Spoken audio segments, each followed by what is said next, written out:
दिल तू ही बता किधर चला गया, मेरी जान आने वाली है, ओ दिल आमिर की जान है। आहा हा हा हा। ओए हैंड्स अप। जी पुलिस भाई क्या हुआ है? ओए आमिर लियाकत, तुझे कोई काम नहीं है ठरकपुने के अलावा? जब देखो ठरकपुना करता रहता है। आज तू पकड़ा ही गया। आज तुझे पता नहीं तू किसके पल्ले पड़ा है।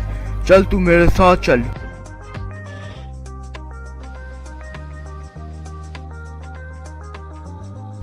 और ठरकी आमिर लियाकत, तेरा मसला क्या है? जब देखो ठरकपुना करता रहता है। उतर, अगली बार किया तो तुझे मैं ऐसा फेंटा लगाऊंगा ना अंदर कि तू पूरी जिंदगी याद रखेगा। सर जी आप एक मिनट खड़ा हो ना, आज आपने मेरी आंखें खोल दी।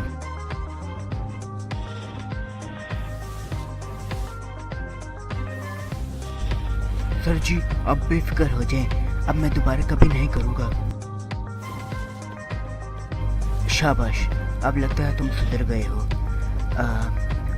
मुझे बहुत खुशी हुई कि तुमने आखिर एंड पे आकर सुधरने का फैसला कर ले लिया।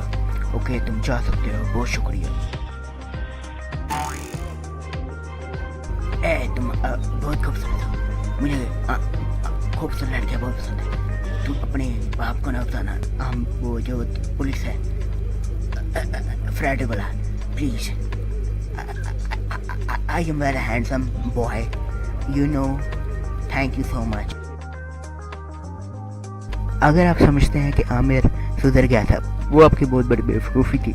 ये आमिर है, Aamir Liyaqat Hussain. Thanks for watching.